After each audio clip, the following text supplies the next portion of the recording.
자, 이 시간 말씀은요, 로마서 강의 66번째 시간입니다. 그리고 제목은 인간과 예수 그리스도의 공로를 비교한다라는 내용이 되겠습니다.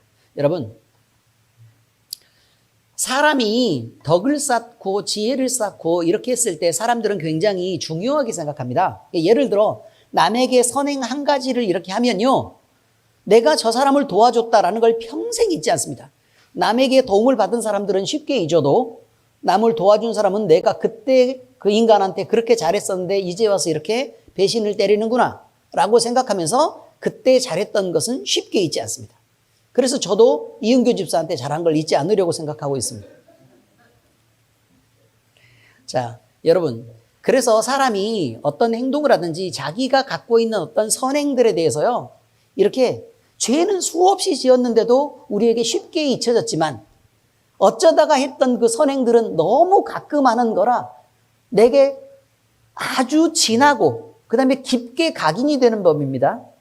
그렇지 않습니까? 그래서 내가 선행 몇 가지만 하는 것으로도 그것이 충분히 가치가 있고 덕이 있어서 그것으로 나를 구원할 것처럼 보이지만 우리가 갖고 있는 죄와 상쇄되고 나서 그것이 얼마만큼 남을 것인가 라는 부분도 우리는 늘 생각을 해야 됩니다. 그런데 문제는요, 이 선행이라는 게 죄와 한꺼번에 같이 계산돼서 상쇄되는 것이냐라는 것도 또 다시 질문을 해야 되죠. 예를 들면 착한 일을 아주 많이 한 사람이 살인죄를 지었습니다.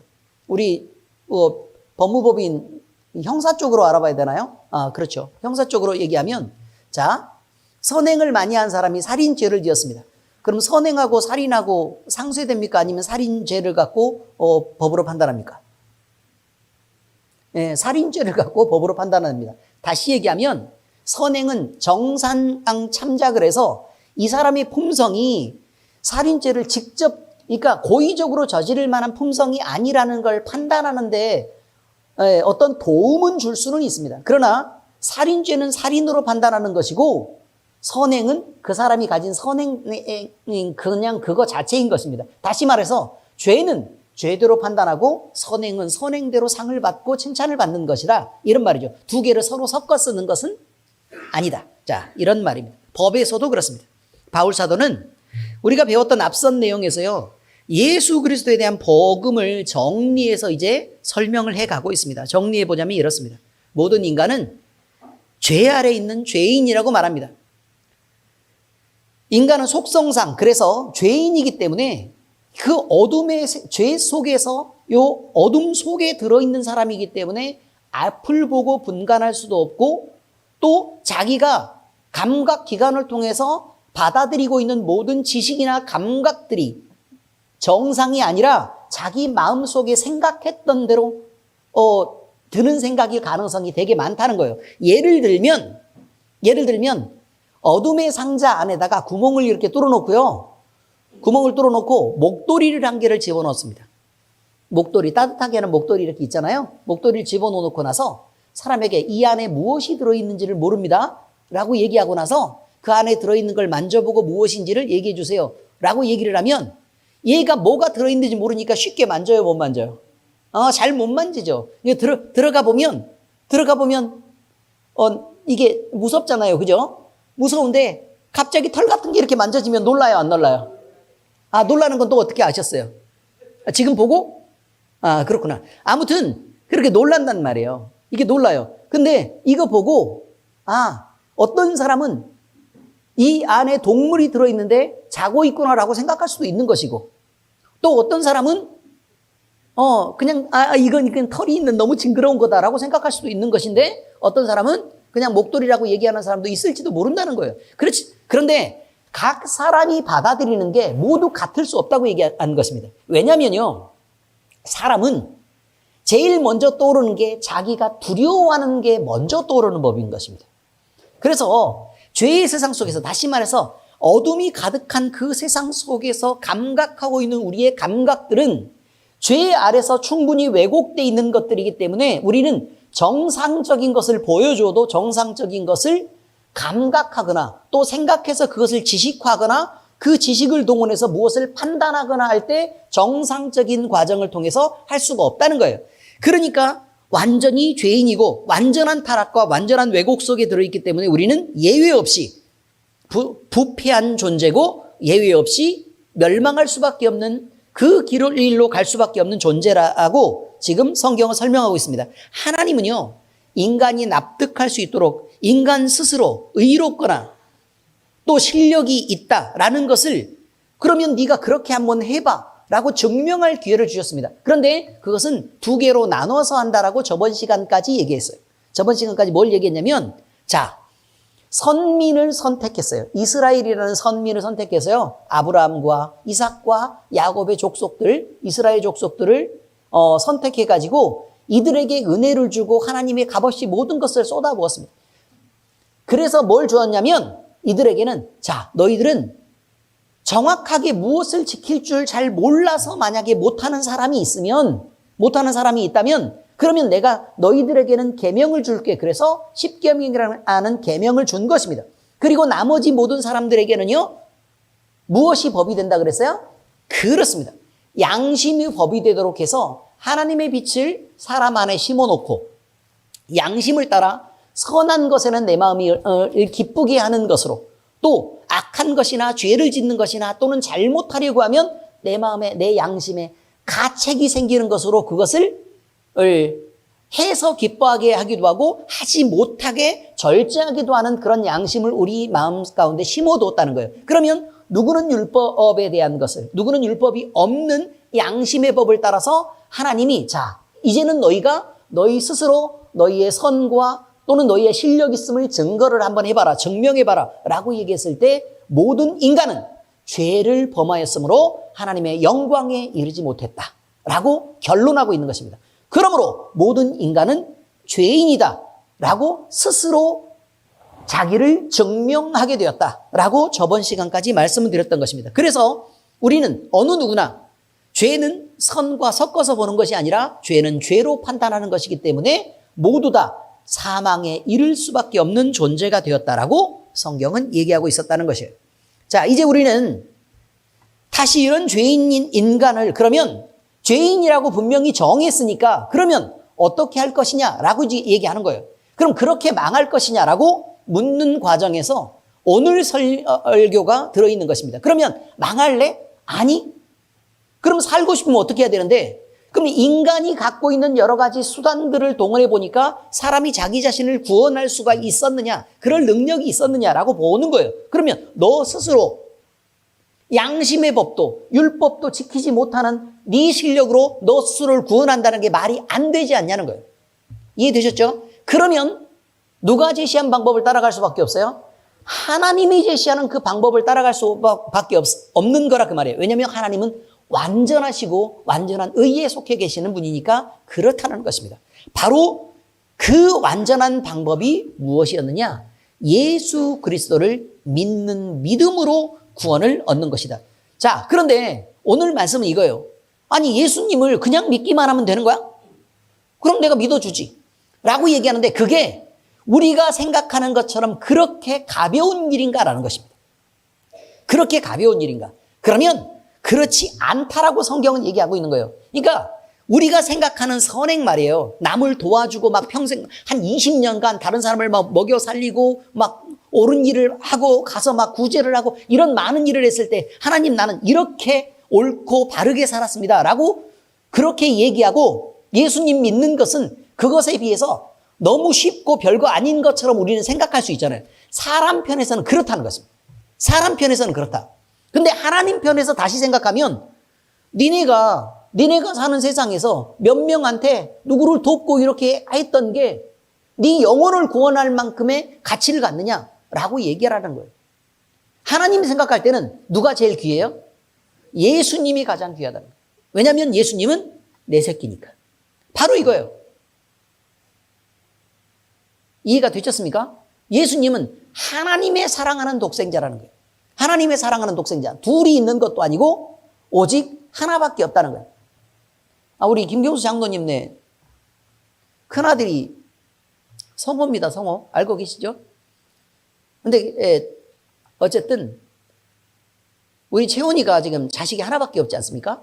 자식이 하나밖에 없는데 너무 힘든 고비에서 목숨이 왔다 갔다 하는 상태에서 아이를 낳았는데 이게 자궁에 협착이 있어가지고 협착 맞아요? 예, 맞아가지고 결국 아이를 첫 번째 아이를 낳으면서 자궁을 드러내게 됐습니다. 그 대수술을 받고 아이를 낳게 됐습니다. 그러면 두 번째 아이는 가질 수 있어요, 없어요? 없죠. 왜냐면 아기 주머니가 없으니까. 아기 주머니가 없으니까. 주머니가 없으니까 그럼 안에 아주머니인데 주머니가 없으니까.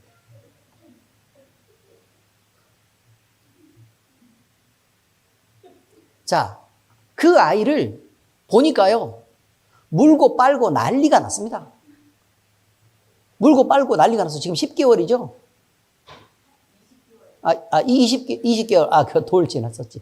아무튼, 지났습니다. 그런데, 아니, 애가 한 8개월쯤 되니까요, 벌써 일어나서 달려다닌답니다. 운동천재죠. 미끄럼틀을 보자마자 거꾸로 기어 올라갔답니다. 타고 내려오는 게 아니라 웬만한 애들이면 애들은 미끄러져 내려올 수는 있지만 팔 힘이 어마어마하고 다리 힘이 좋기 때문에 그걸 올라갈 수 있는 체육 천재였던 것입니다. 할렐루야. 네, 그렇다는 것입니다. 그리고 애가 말을 또 너무 잘한다는 거예요. 이것도 언어 천재라는 거예요. 근데 우리가 그렇게 하는 것을 우리는 모두 다 즐겁게 생각하고 이해한다는 것입니다. 왜 그렇게 이해하냐면 잘 들으셔야 됩니다. 그 애 하나가 얼마나 소중하겠냐는 거예요, 부모에게. 왜냐면 둘째 애나 셋째를 낳을 수 있으면 모르지만 자궁을 드러내서 하나밖에 낳고 얘가 끝인데 얘가 전부 아니냐 그 말이에요. 그러니 얼마나 소중하겠냐. 그러니 그 부모가 그렇게 물고 빨고 하는 것이나 아니면 남들하고 거의 똑같이 다 하는데 자기 새끼만 막 천재고, 응? 뭐 체력이 튼튼하고 다리가 이상하게 막 이렇게 생겼는데, 야, 어쩌면 다리가 이렇게 이쁘고 곱고 곡선이 좋을까 이렇게 생각하죠. 남들이 볼 땐 뚱뚱해 보일 수 있지만 그렇지 않다는 것입니다. 심지어 여자아이입니다. 우리는 이해한다는 거예요. 왜냐하면 부모가 갖는 자식에 대한 그 유일한 사랑에 대해서 우리는 그를 얼마나 더 높게 평가하고 얼마나 더 소중하게 생각해도 우리는 그것을 지나치다라고 말하지 않는다는 거예요. 왜? 부모는 그렇게 생각할 테니까.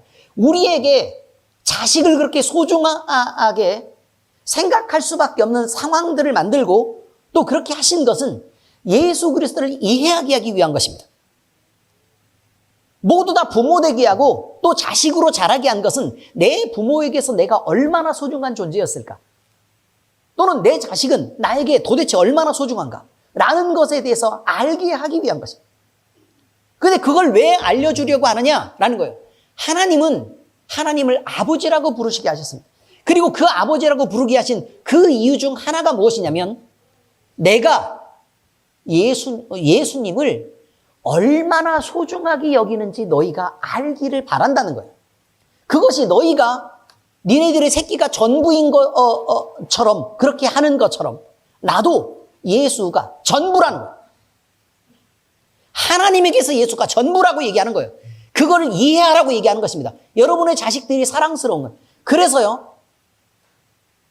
근데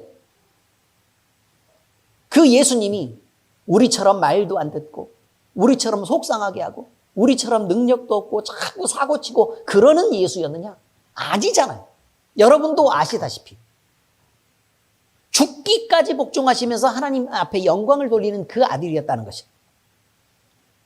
얼마나 귀하고 소중하겠습니까?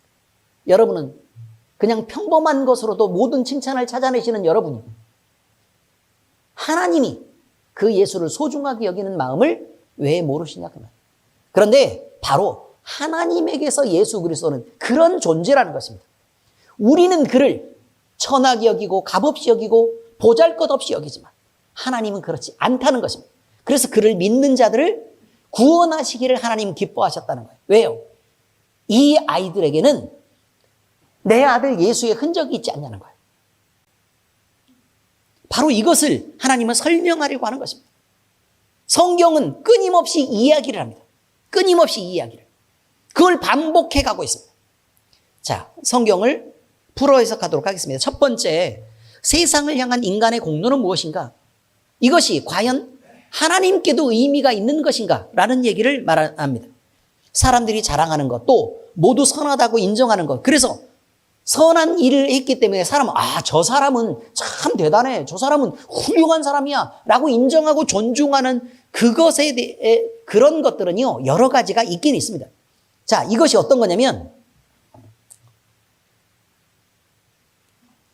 어떤 사람이요, 너무너무 고생하면서 다른 사람을 돕습니다. 그러면 많은 사람들이요, 저 사람은 악하다라고 얘기하지 않습니다. 저 사람은 대단한 사람이다. 저 사람은 훌륭한 사람이다. 라고 얘기합니다. 그리고 또 어떤 사람들은 인생의 고민을 자기가 갖고 그 짐을 지고 나서요, 끊임없는 수행과 끊임없는 공부와 그 다음에 끊임없는 고행을 거쳐가면서 인생의 진리를 발견하려고 애쓰는 사람이 있습니다. 그러면 우리는 그 사람을 존중하고 또 그 사람을 높은 사람으로 이렇게 인정을 합니다. 종교적인 것도 마찬가지입니다.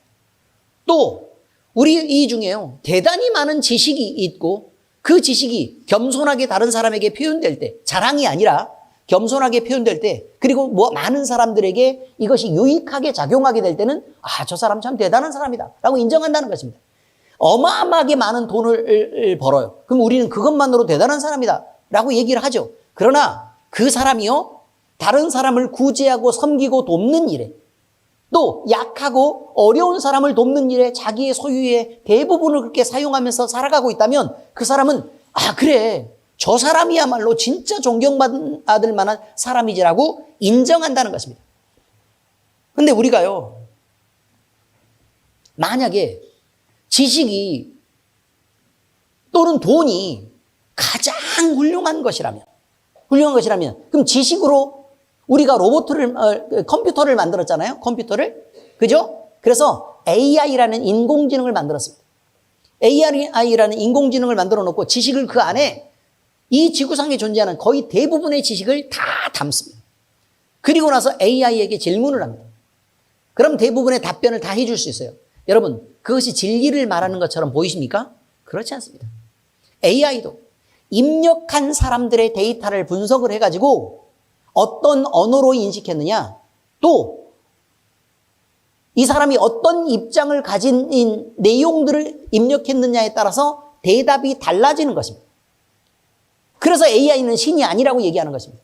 여러분, 생각을 한번 해보세요. 만약에요, 지식을 몽땅 다 입력했는데 독도에 관한 지식을 입력했다고 생각을 한번 해보세요. 그리고 나서 독도는 누구의 땅이냐라고 물어보면 어떻게 나올 것 같습니까? 이 세계의 대부분의 지도에서는요, 독도는 일본 땅이라고 나옵니다. 동해를 일본해라고 표시되어 있습니다. 여러분, 무슨 의미인지 아시겠습니까? 왜냐하면 일본이 지금까지 힘이 있었기 때문에 그렇습니다. 독도는 누구 땅입니까? 그러세요? 권사님 땅인 걸 몰랐네. 독도는 대한민국의 땅이 맞습니다. 그럼에도 불구하고 그렇게 나온다는 것입니다. 이것이 왜곡된 지식이 쌓여서 만든 오류라고 얘기하는 거예요. 그럼 사람은 안 그러겠냐 그 말이에요. 그렇게 많은 지식을 쌓아서 만들어 놓은 데이터베이스도 얼마든지 잘못된 판단을 할 수 있는데 우리는 그러면 괜찮냐고 얘기하는 것입니다. 우리는 부분적으로 아주 적은 사람들과 만나고 자라왔습니다. 우리는 어느 지역에서 특별한 환경 속에서 나만 경험할 수 있는 경험을 하면서 자랐고요. 우리는 책도 잘 읽지 않습니다. 그렇지 않습니까? 우리 교회에서 은교집사 빼고요. 은교집사는 웹소설을 많이 읽어가지고 책을 많이 읽었습니다. 그냥 생각하는 대로 말하는 것입니다. 그냥 어쩌다 한번 들은 것이 자기의 지식이 돼가지고 그 얘기를 그대로 전달하는 앵무새 같은 것입니다. 그러면서 누가 나를 지적하면 갑자기 발끈해가지고 내 생각이 옳은데 왜 너는 그 생각을 지적하냐라고 난리를 피우는 것입니다. 여러분, 그렇지 않습니다.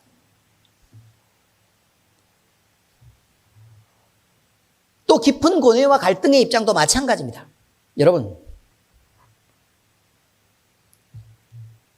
남들이 알지 못하는 깨달음을 얻은 사람이 훌륭한 사람이라고 얘기합니다. 여러분, 그 사람은 각자마다 깨달음이 다른 것입니다. 모든 사람에게 다 적용되는 게 아니에요. 그래서 다원주의라는 게 존재하는 것입니다. 이 사람의 입장은 이 사람의 입장에서 옳은 것이 있고 이 사람은 이 사람의 입장에서 옳은 것이 있습니다. 그런데 어느 날 원효라는 사람이 천축국으로 간다 그랬어요. 어쨌든 길을 가다가 밤이 이슥한데 그냥 어디 들어가서 잠을 잤답니다. 잠을 자다가 목이 너무 말라가지고 뭘 마셨어요? 바가지에 있는 물을 마셨는데 아침에 일어나 보니까 뭐다? 해골 바가지에 들어있는 물을 마셨다. 그랬는데 뭐라고 얘기를 하냐면 더러운 물을 마시든 깨끗한 물을 마시든 내가 생각하기 나름인데 이것을 그렇게 몰랐었구나 라고 깨달음을 얻었답니다. 그래가지고 원효는 그날로 원효 스님에서 원효 대사가 됐습니다. 이해가 됐습니까? 왜요? 사람의 일은 생각하기 나름이라는 깨달음을 얻어서. 이해가 잘 되십니까? 근데 우리는 이렇게 말합니다. 성경은요, 바가지에 담긴 깨끗한 물은 바가지에 담긴 깨끗한 물이고 해골에 담긴 더러운 물은 해골에 담긴 더러운 물이라고 말합니다. 사람이 생각하기 나름이 아니고 깨끗한 물은 깨끗한 물이고 더러운 물은 더러운 물이라는 것입니다. 깨끗한 물은 마셔도 좋은 물이고 더러운 물은 마시면 안 되는 물이라고 얘기하는 것입니다. 이해가 되십니까? 그것이 무엇이 깨달음입니까? 사실을 거짓으로 만드는 것이 깨달음이라고 얘기합니까? 그렇지 않습니다. 선행을 하고 덕을 많이 쌓으면 구원받는 것이 마땅하다고 생각하는 사람들이 있습니다. 그런데 그 선행이라는 것이 힘없고 어려운 사람에게 있어서는 도움일지 모르지만 그런데 그 사람이 하나님을 도왔습니까? 그리고 우리가 하나님 앞에 헌금을 어마어마하게 많이 한 것으로 하나님 앞에 저는 이렇게 하나님 많이 드렸습니다 라고 얘기하는데 여러분 하나님 재산을 몰라서 지금 하는 얘기입니까? 하나님 재산이 얼마쯤 돼요? 500만 원도 넘는다고. 그렇지 않습니까? 1000만 원도 넘어요. 1억도 넘고 어마어마하지 않습니까? 10조도 넘는다 이 말이에요. 계속해서 동그라미를 붙여가도 하나님의 재산은 얼마인지를 알 수가 없습니다. 왜냐하면 우리가 재산이 어디 있는지를 알아야 계산을 할 거 아닙니까? 근데 우리가 알지를 못하는데 무슨 계산이 돼요? 근데 거기다 대고 헌금을 이번 달에 내가 100만 원을 딱 해놓고 나서 기분이 엄청 뿌듯한 거예요. 하나님 아버지, 제가 무려 100만 원을 헌금을 하나님께 드렸사오니 저에게 복을 주시고 기업이 번창하게 해주시고 날이면 날마다 아프지도 않게 해주시고 이렇게 기도를 한단 말이에요. 자, 하나님의 재산이 늘었어요. 얼마로요? 무한대 더하기 100만 원으로. 이해되셨습니까? 왜 그렇게 자기가 드린 것에 대해서 하나님 앞에서 당당하시냐 이거예요. 우리가 드리는 여러 가지 헌금에 대한 이유를 하나씩 해서 생각해야 됩니다. 그러면 11조의 헌금은요, 어차피 하나님의 것이니까 하나님께 드린다는 것입니다. 이해되시죠? 11조는 누구의 것이라고요? 하나님의 것이라고요. 온전한 11조를 구분하지 못하는 신앙이 불쌍한 것입니다. 하나님의 것이 아니라 자기의 것으로 생각하고 있기 때문에 불쌍하다고 얘기하는 거예요. 왜요? 하나님의 것이면 창고만 따고 마음대로 쓰면 될 걸. 그걸 갖다가 일부 아주 이게 부스러기를 갖고 놓지 않으려고 길을 쓰는 거예요. 뭐하고 똑같은 거냐면 집에 창고에 음식이 가득해요. 그런데 애한테 과자를 한 봉지를 이렇게 줬다 그 말이에요. 과자를 한 봉지를 줬더니 그 과자를 붙잡고 이건 내 거야 라고 얘기하면서 다른 사람 절대 안 주고 이건 내 거 이것만 갖고 있는 것입니다. 나머지 잔뜩 쌓인 게 다 과자인데 자기 걸 그렇게 챙기려고 길을 쓴다는 거예요. 그리고 과자를 사준 엄마 라고 했더니 이건 내 건데 왜 달라 그래. 이렇게 고집을 피우는 애랑 똑같은 거라는 거예요. 여러분, 엄마가 했을 때 과자를 엄마 입에 넣어주는 게 지혜롭습니까? 아니면 그거를 빠득빠득 우기면서 갖고 있는 게 지혜롭습니까? 왜 입에 넣어주는 게 지혜로워요? 거기 들어가면 나오는 게 많은 것을 우리는 아는 것입니다. 그리고 엄마한테 나는 마음이 넓은 아이로 인정받는 것입니다. 그렇지 않습니까? 선한 마음을 가진 것으로 인정받는다니까요. 그렇기 때문에 나중에 더 많은 과자를 마음껏 먹어도 괜찮다는 것입니다. 그렇지 않냐, 제이야? 그래서 아이스크림도 나눠 먹고 그러는 거지. 맞죠? 지금 제이 충격 먹었습니다, 지금.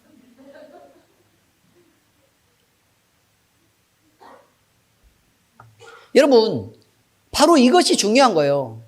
이것이 중요한 거예요. 11조 현금을 드리는 것은 바로 이런 것입니다. 엄마가 과자를 한 봉지를 사줬다. 그럼 그 중에 엄마 해서 엄마 입에 넣어주는 것이 바로 11조라는 거예요. 무슨 의미인지 아시겠어요? 이런 개념을 모르는 거예요. 하나님이 나에게 여러 가지 재물도 주시고 마음껏 사용할 수 있도록 하나님께서 우리에게 허락하신 재물들이 있다는 것입니다. 그런데 하나님이 이것은 하나님의 것으로 구분하라는 것입니다. 왜냐하면 하나님이 주신 걸 확인하기 위해서요. 그것이 하나님의 소유인 걸 인정하기 위해서 그렇다는 것입니다. 그런데 11조를 온전히 구분하지 않는 사람들은 신앙이 안 되는 거예요. 그러니까 예를 들어 고집을 피우고 내 과자를 그냥 끝까지 품고 있는 애는 마음이 안 된 거란 말이에요. 속이 좁아 터진 거예요. 그걸 걱정하는 것입니다. 성경은.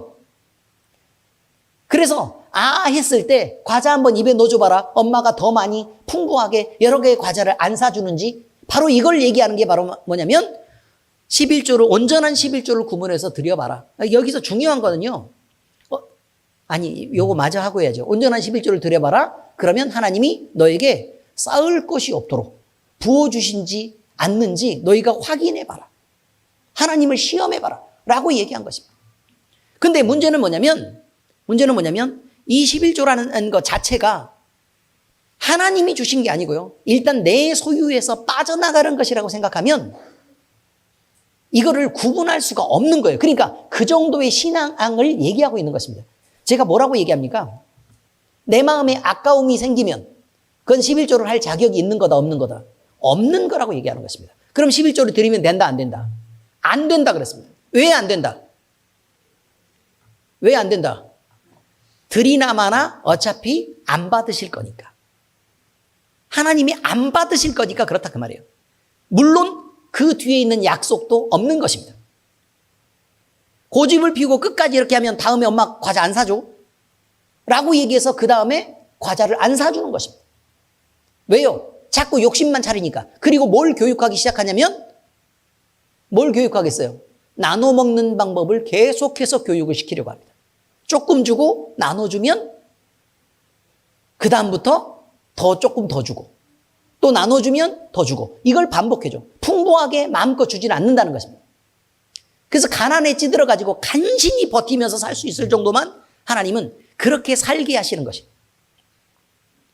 여러분의 삶에서 문제가 생긴 것은 여러분 자신을 하나님의 것으로 구분하지 않았을 때 생기는 문제입니다. 이게 엄청 중요한 거예요. 그리스도인은 내 이름으로 불리는 게 아니라 예수 그리스도의 사람으로 불리는 것입니다.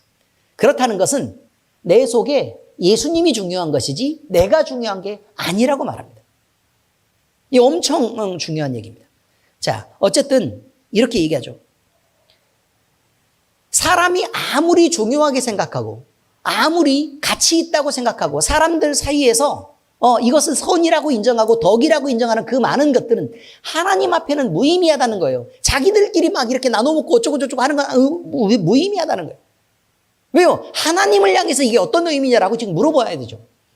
근데 덕을 쌓는 것도 선행을 하는 것도 모두 다 지식을 쌓는 것도 그냥 자기들을 위한 거잖아요. 자기들을 위한 거기 때문에 하나님과는 의미가 없어요. 그래서 그것으로 하나님 앞에 와가지고 나를 구원해 주십시오 라고 요구할 만한 어떤 조건도 갖지 못한 것이라 그 말입니다. 자기에게는 소중할 망정 하나님에게는 아무 가치도 없는 것이 바로 이런 것들입니다. 그러므로 우리가 가진 선으로 하나님이 우리에게 자기 자신을 나타냈을 때 우리가 가진 선으로 하나님 앞에 나가서 나는 남들을 많이 도왔습니다. 구제했습니다. 아니면 나는 착하게 살았습니다. 나는 양심껏 잘 살았습니다. 그러면 그랬어? 그래 잘했다. 그러고 마는 거란 말이에요.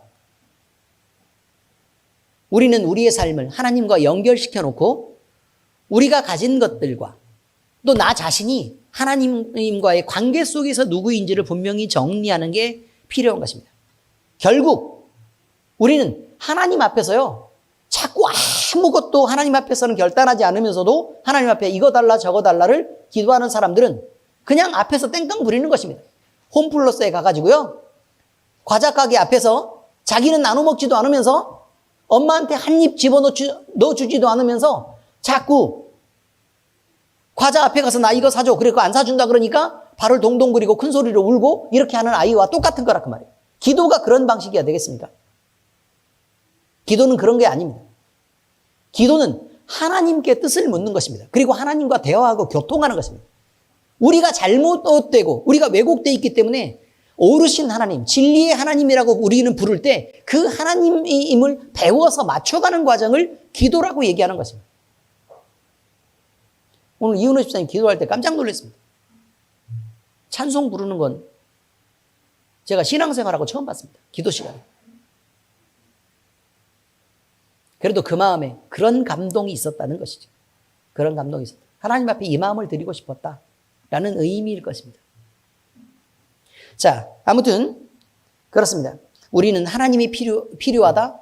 그러면요, 하나님과의 관계를 끊지 말고 무작정 내게 복을 달라고 고집을 피우고 하나님을 협박하고 계속해서 하나님 앞에 그렇게 매달릴 것이 아니라 하나님 앞에 이쁘게 보이시길 바랍니다.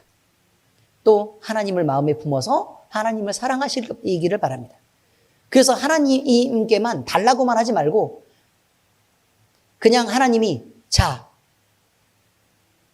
아버지한테 좀 줘봐 라고 얘기했을 때 마음껏 내 것도 자유롭게 내놓을 수 있는 그런 신뢰가 있어야 된다는 것입니다. 그래야 하나님의 것을 마음껏 쓰죠. 두 번째 얘기입니다. 예수 그리스도는 그러면 사람과 하나님의 어떤 가치를 갖느냐? 하나님께는 무한대의 영광인 것입니다. 우리는 사람 편에서 생각하는 선과 더 깨달음, 그것 등이 하나님 앞에서 무익하고 무가치하다는 것을 생각해 보았습니다. 그런데 이제 우리는 정반대 가치를 가지는, 즉 사람에게는 아무 쓸모가 없고 무의미하고 무가치할 것 같은 그 예수라는 분이 하나님에게는 무한대만큼의 가치가 있다는 것을 우리는 확인하고자 하는 것입니다. 너무나 그 소중한 존재 예수에 대한 얘기입니다. 사람들이 예수님을 소중하게 생각하지도 않는 이유는 지금 이 세상에서 우리가 목적하고 있는 것이 돈이고 재산이고 건강이고 그냥 우리의 행복이라는 것입니다. 그런데 그 예수는 우리에게 돈을 벌어다 주는 것도 아니고 그렇다고 뭐 의사가 돼서 우리를 치료해 주는 것도 맞는데, 모르는 사람들은요, 직접 치료해 주는 것도 아니고 그렇다고 뭐 우리가 부부싸움 할 때 와서 뭐 중재해가지고 뭐 말려주는 것도 아니고 우리가 막 불행하고 그랬을 때 막 찾아와가지고 막 우리를 다독여주는 것도 아니라고 생각하는 것입니다. 그렇게 생각하니까 하나님과 무관한 사람들이라도 세상에 있는 대단한 가치들을 위해서 예수는 필요 없는 것이고, 하나님을 믿는 사람이라고 하는 사람들까지도 세상에 목적을 두고 있는 사람들은 예수님이 필요하지 않은 것입니다. 사실은 그냥 복이 필요한 것입니다. 이해가 되셨습니까? 근데 복이 필요한데 예수를 믿는 것, 그건 뭐 하려고 하는 거예요? 그렇죠. 이용하려고 하는 것입니다. 이용하려고 하는 것. 사람들은 자신에게 이익이 되지 않는 예수를 미워했고 핍박하고 또 버리고 죽였습니다. 그리고 예수님의 제자들까지도 예수님을 떠났고 욕하며 부인했습니다. 바로 이것입니다.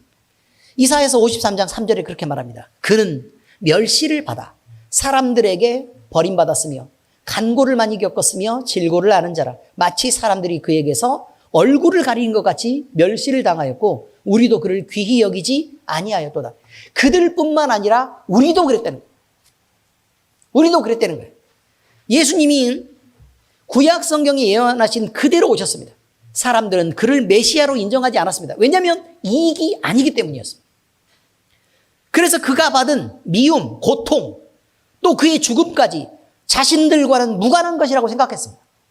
자, 이사야서 53장 3장 4절에 그렇게 말하죠. 그런 실로 우리의 질고를 지고 우리의 슬픔을 당하였거늘 우리는 생각하기를 그는 징벌을 받아 하나님께 맞으며 고난을 당한다 하였노라. 다시 말하면요, 자기 잘못, 자기 죄 때문에 그가 고난당하고 징계를 받은 것이지 우리 때문이 아니라고 얘기하는 거예요. 근데 성경은 분명히 얘기하죠. 그는 실로 우리의 질고를 지고 우리의 슬픔을 당했다라고 말합니다. 그런데 그는 우리와 무관하다고 부인하고 있는 것입니다. 왜요? 우리에게 당장 이익이라고 생각하지 않기 때문에 그렇다는 거예요. 그런데 우리는 그가 우리의 죄를 위해 대속 제물이 되어서 고난을 받았고 멸시를 당하였으며 채찍에 맞았고 창에 찔리고 십자가에 못 박혀 돌아가신 것을 이제는 믿게 되었습니다. 그리고 감사하게 되었습니다. 이사야서 53장 5절입니다. 그가 찔리면 우리의 허물 때문이요 그가 상함은 우리의 죄악 때문이라. 그가 징계를 받음으로 우리는 평화를 누리고 그가 채찍에 맞음으로 우리는 나음을 입었도다. 그가 죽어서 우리가 살았다는 것입니다. 우리 예수님은 죄 많은 우리 때문에 고통당하고 맞고 죽으셨던 것입니다. 다시 말하면 그가 맞았기 때문에 우리가 맞을 필요가 없게 되었고 그가 고통을 당했기 때문에 우리가 고통을 당할 필요가 없고 그가 죽었기 때문에 우리가 죽을 필요가 없게 되었다고 얘기하는 것입니다. 그래도 우리와 무관하다고 계속 부인하는 사람들이 있다는 것입니다. 예수님은 사람이 흠모하고 사랑하는 이 세상의 것을 주시려고 오신 분이 아닙니다. 하나님의 사랑하는 아들이신 예수님은 그 자체만으로 하나님의 전부입니다. 왜요? 독생자 아들이니까요. 여러분의 새끼들이 귀한 것처럼 하나님에게서 예수님은 그 무엇과도 바꿀 수 없는 존재라는 것입니다. 그의 희생은 하나님께 대해서는 무한대의 희생이었습니다. 내 새끼가 맞는 것을 눈앞에서 그냥 보고 있을 수 있겠습니까, 여러분? 내 새끼가 창에 찔리는 걸 여러분은 보고 있겠습니까?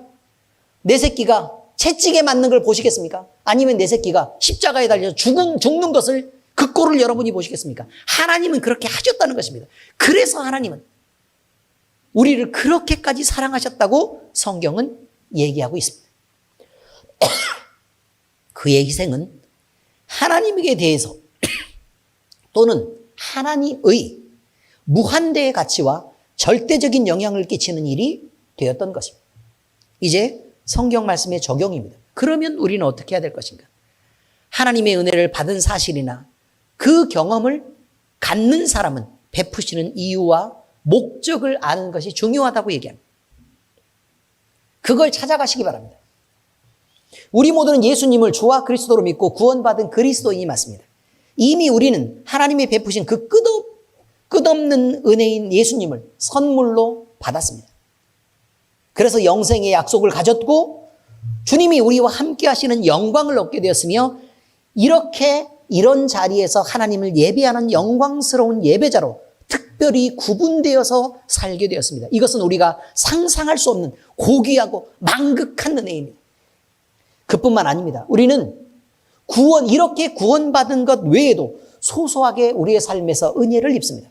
고치시는 은혜, 공급하시는 은혜, 채워주시는 은혜, 행복하게 하는 은혜, 기쁘시게 하는 은혜, 즐거운 은혜, 또 우리 교회 같으면 특별히 잘 먹는 은혜까지 그 수 없는 은혜를 우리에게 베풀어 주셨습니다. 우리는 그 속에서 살고 있습니다. 하나님의 은혜로 우리는 사랑하는 이들을 지켜나갈 수 있게 되었고 또 그들과 함께 사랑하는 이의 눈을 마주보면서 살게 되었습니다. 또 필요한 많은 것들을 공급받게 되었고 우리의 건강도 지킬 수 있게 되었습니다. 여러분이 가장 사랑하는 사람은 하나님의 은혜 가운데 지켜주고 있는 것입니다. 그래서 그들의 눈을 보고 그들의 건강한 웃음과 그들이 함께 행복하고 즐거운 삶을 우리가 그와 함께 누릴 수 있게 된 것입니다. 하나님, 여러분의 삐걱거리는 신앙 때문에 어떤 한 부분만 치셔도 우리의 행복과 즐거움은 거기서 그대로 멈추는 것입니다. 여러분, 이렇게 많은 은혜를 받은 때 우리는 그저 받아서 좋고 누려서 행복한 것으로만 끝나서야 되겠습니까? 우리가 주목해야 될 것은 하나님이 왜 우리에게 이런 좋은 것을 베푸셨나입니다. 왜 우리에게 이런 좋은 것을 베푸셨을까? 다윗은요, 죽을 고비에 내몰리면서 사울 왕의 추적을 피해서 살아야 됐습니다. 평생 도망가고 평생 죽음의 위협을 겪으면서 살아야 됐습니다. 그러나 그것은 하나님이 어느 상황에서든 다윗과 함께 하신다는 믿음을 심어준 것입니다.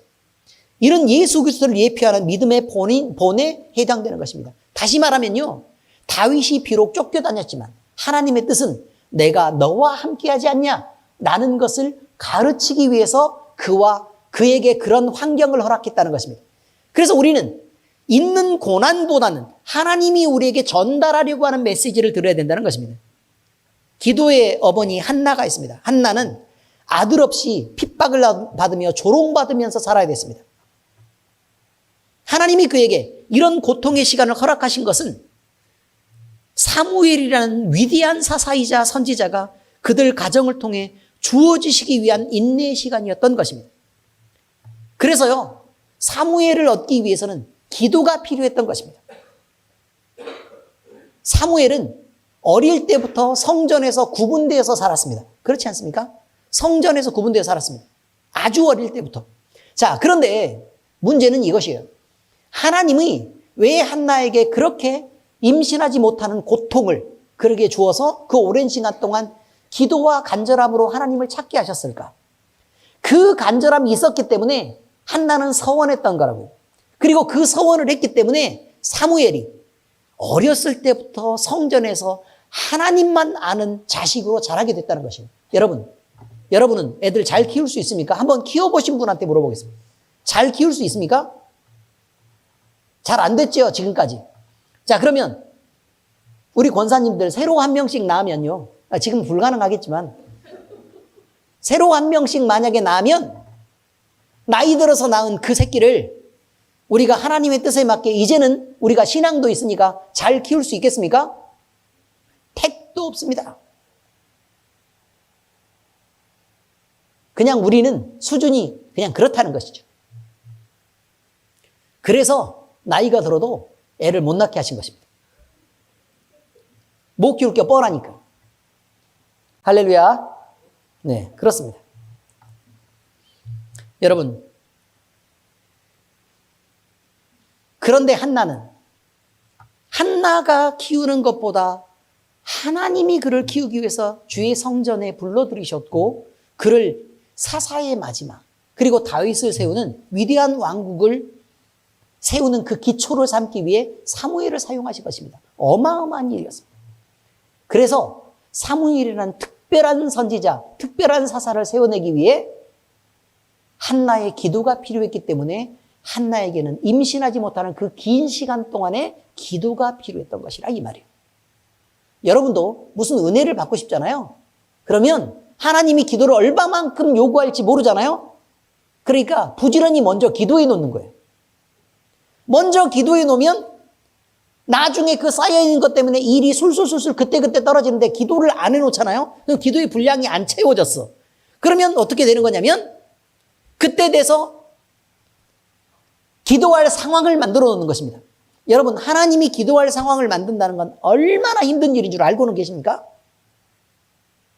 무슨 의미인 줄 아시겠죠? 그러니까 그러기 전에 미리 잘하시라고 말이에요. 우리 강 권사님이 우리 보은이를 앞두고 맨날 이렇게 나와서 교회에서 기도하는 걸 보고 제가 여러 가지 부분으로 감동을 받았습니다. 아유, 보은이 시험 끝나자마자 안 나와요.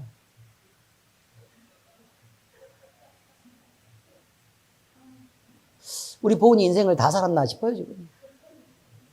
기왕 시작한 거 끝까지 잘 갔으면 얼마나 좋았을까 싶은데. 우리 권사님들 믿음이 그렇지 뭐.